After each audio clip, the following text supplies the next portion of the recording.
Film the secret of मुनाकर जो 2008 में release हुई थी। फिल्म का स्टार्ट एक लड़की मारिया से होता है जो अपने बाप कर्नल जॉर्ज हॉबर्ट मेरी विदर की आखिरी रसूमात में अपनी आया और मिस हेलोट्रोप के साथ आती है। अपने मरने से पहले मेरी विदर सब कुछ खो चुका था, इसलिए मारिया को विरासत में सिर्फ एक किताब मिलती है जिसका नाम द इंसाइंड क्रॉनिकल ऑफ मुनाकरे वैली है। अपने बाप के शौक के बाद मारिया किताब पढ़ती है जिसमें एक जवान औरत की कहानी होती है जो 100 साल पहले जिंदा थी। इस औरत की स्किन सितारों की तरह सफेद थी और उसका दिल भी बहुत साफ था। उसकी बहादुरी और नेकी ऐसी थी कि कुदरत उसे अपनी बेटी की तरह चाहती थी। एक दिन चांद ने उसे चांद की मोतियों का एक तोहफा दिया, तब से वो चांद की शहजादी के नाम से जाने लगी। चांद की शहजादी डिनॉयर कबीले से ताल्लुक रखती थी और वो सर रॉलेफ मेरी वदर से मोहब्बत करने लगी। अपने शादी के दिन चांद की शहजादी के बाप विलियम डिनॉयर ने कपल को एक नायाब काले रंग का शेर तोहफे में दिया, जबकि सर रॉलेफ ने अपने दुल्हन को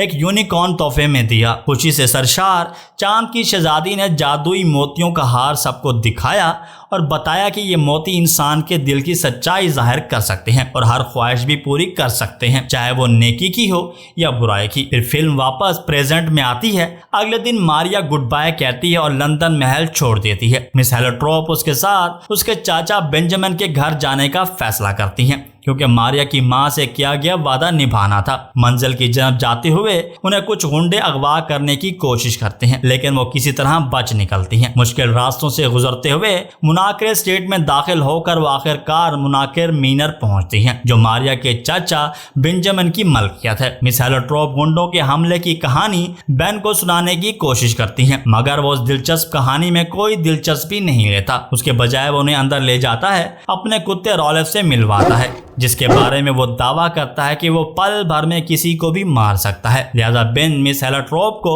उनके कमरे में ले जाता है और मारिया को मीनर के ऊंचे मीनार में। मारिया शुरू में अपने आया से अलग सोने के ख्याल से खुश नहीं होती, लेकिन वो अपने कमरे को पसंद करती है जिसमें अपना अलग चूल्हा और एक मेहरबंद महर मौजूद है जो आसमान की तरह दिखती है। अगले दिन जब बेन मारिया के पास कहानी की किताब देखता है तो वो उसे लेकर अपनी लाइब्रेरी में रख लेता है। हालांकि मारिया एहतजाज करती है। मारिया नाश्ते में बेन से किताब के बारे में बात करती है, लेकिन वो उसे नजरअंदाज कर देता है। मिस हेलोट्रोप बातचीत से माहौल बेहतर बनाने की कोशिश करती है, लेकिन बेन कहता है कि उसे खाने के वक्त खामोशी पसंद है। फिर वो तंजी अंदाज में कहता है कि उसने कई सालों से किसी औरत को अपनी हवेली में कदम नहीं रखने दिया। वो मारिया के बाप को भी बुज़दिल कहता है कि वो मारिया को कर्जों में छोड़ गया, जिस पर मारिया अपने बाप का डिफेंस करती है। बाद में जब बेन का मूड बेहतर होता है तो मीनर का दौरा करवाता है और इंकशाफ करता है कि जिन गुंडों ने उन्हें रोका वो डिनॉयर कबीले से थे। वो लड़कियों को जंगल से दूर रहने का मशवरा देता है। बाद में बीन और मारिया घोड़ों पर बाजार जाते हैं। मारिया पहले हिचकिचाती है, लेकिन बाद में घोड़े को पसंद करने लगती है। बीन उसे तन्हा बाहर रहने की इजाजत दे देता है। हालांकि डिनॉयर कबीले का खतरा अब भी मौजूद है। जब मारिया को करीब से एक तकलीफदा आवाज सुनाई देती है तो वो चुपके से जंगल में जाती है, जहां वो एक जख्मी खरगोश को लकड़ी के पिंजरे में पाती है। वो उसे बचाती है, लेकिन फौरन ही गुंडे उसे घेर लेते हैं, जिनमें रॉबिन डिनॉयर नामी लड़का भी शामिल है। ताहम बेंजामिन का खौफनाक कुत्ता रॉलेफ आकर मारिया को बचाता है और रॉबिन और दीगर को भगा देता है। बाद में रॉबिन अपने बाप को लेकर उसी जगह वापस आता है, लेकिन मारिया खरगोश को लेकर वापस हवेली पहुंच चुकी होती है। अब मारिया को अजीब और गरीब ख्वाब आने लगते हैं, जिनमें एक सफेद घोड़ा देखती है जो मीनर के गिर्द दौड़ रहा होता है। मजीद बरा उसके कमरे की सितारे हकीकत में हरकत करते हैं। मारिया बेन से इन अजीब वाकयात के बारे में बात करती है, लेकिन बेन इमोशनल होकर वहां से चला जाता है। बेन का कुत्ता मारिया को मीनर के सीक्रेट किचन तक ले जाता है, जहां वो शेफ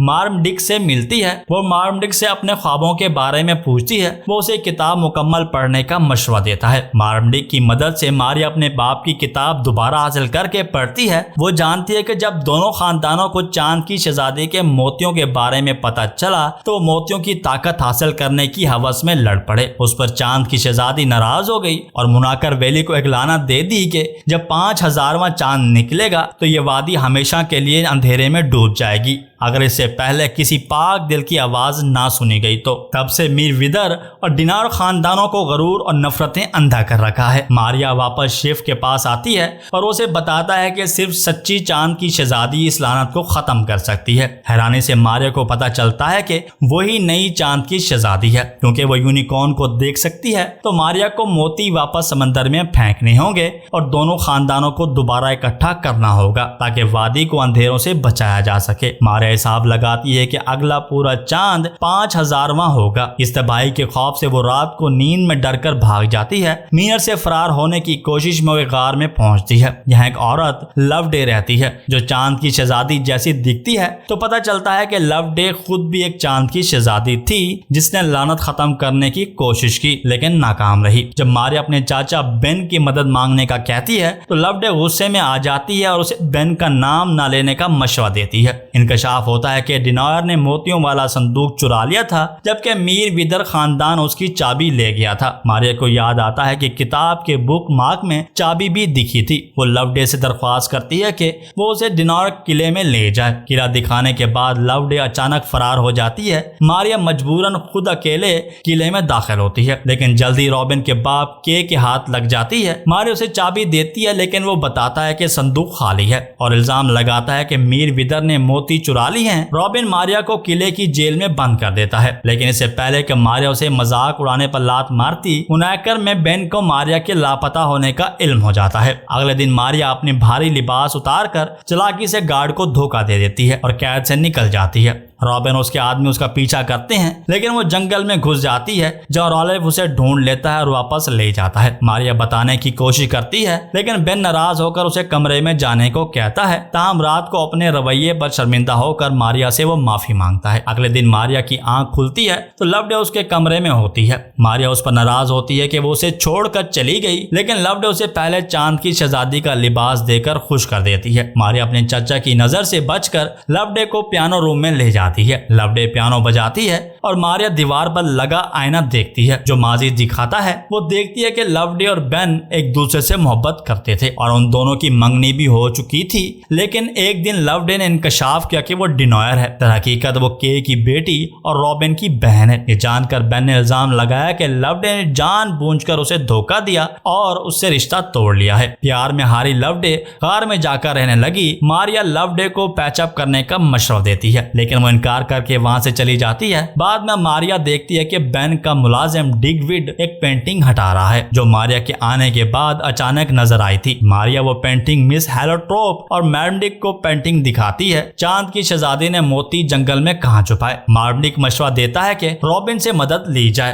क्योंकि वो जंगल के कोने कोने से वाकिफ है। मारिया पहले इनकार करती है लेकिन जब मारमडिक उसे बेन और लवडे की तरह गरूर में डूबी हुई कहता है तो वो मान जाती है। प्लान के तहत मारिया फेक लेटर्स के जरिए बेन और लवडे को एक जगह मुलाकात पर राजी कर लेती है। दोनों एक दूसरे को देखकर बहुत खुश होते हैं लेकिन जल्द ही समझ जाते हैं कि ये मारिया की चाल थी। अब मिस हेलोट्रोप, मार्मडिक और डिगविड मारिया की तलाश में निकलते हैं। इधर रॉबिन का बाप के मारिया की मौजूदगी का इल्म अपने जासूस से करता है और उसे कत्ल करना चाहता है। अगले सीन में मारिया रॉबिन को उसी जख्मी खरगोश के जाल से फंसाकर दरख्त से उल्टा लटका देती है। रॉबिन इल्तिजा करता है कि वो उसे छोड़ दे लेकिन मारिया शर्त रखती है कि वो उसकी मदद करे। सफर के दौरान लवडे और बेन एक दूसरे पर तंज करते हैं। जंगल में के आदमी मारिया को रॉलेफ और रॉबिन से अलग कर देते हैं। मारिया सफेद यूनिकॉर्न की मदद से दरख्त तक पहुंचती है जहां वो मोती तलाश करती है लेकिन के वहां पहुंच जाता है। रॉबिन रॉलेफ की मदद से कैद से आजाद होता है लेकिन रॉलेफ अपनी जान कुर्बान कर देता है। रॉबिन मारिया की चीख सुनता है और उसकी मदद को दौड़ता है। के मारिया को मारने ही वाला होता है कि रॉबिन आकर उसे बचा लेता है। दोनों एक दरख्त के नीचे छुप जाते हैं जहां मारिया को चांद की शहजादी का हार मिलता है। जल्दी के आदमी उन्हें ढूंढ लेते हैं लेकिन वो एक खुफिया सुरंग से निकल जाते हैं। हार और सफेद यूनिकॉर्न उन्हें बाहर ले जाते हैं। बेन, मारिया और सब उस चट्टान पर पहुंच जाते हैं जहां वादी पर लानत दी गई थी। चांद निकलने ही वाला होता है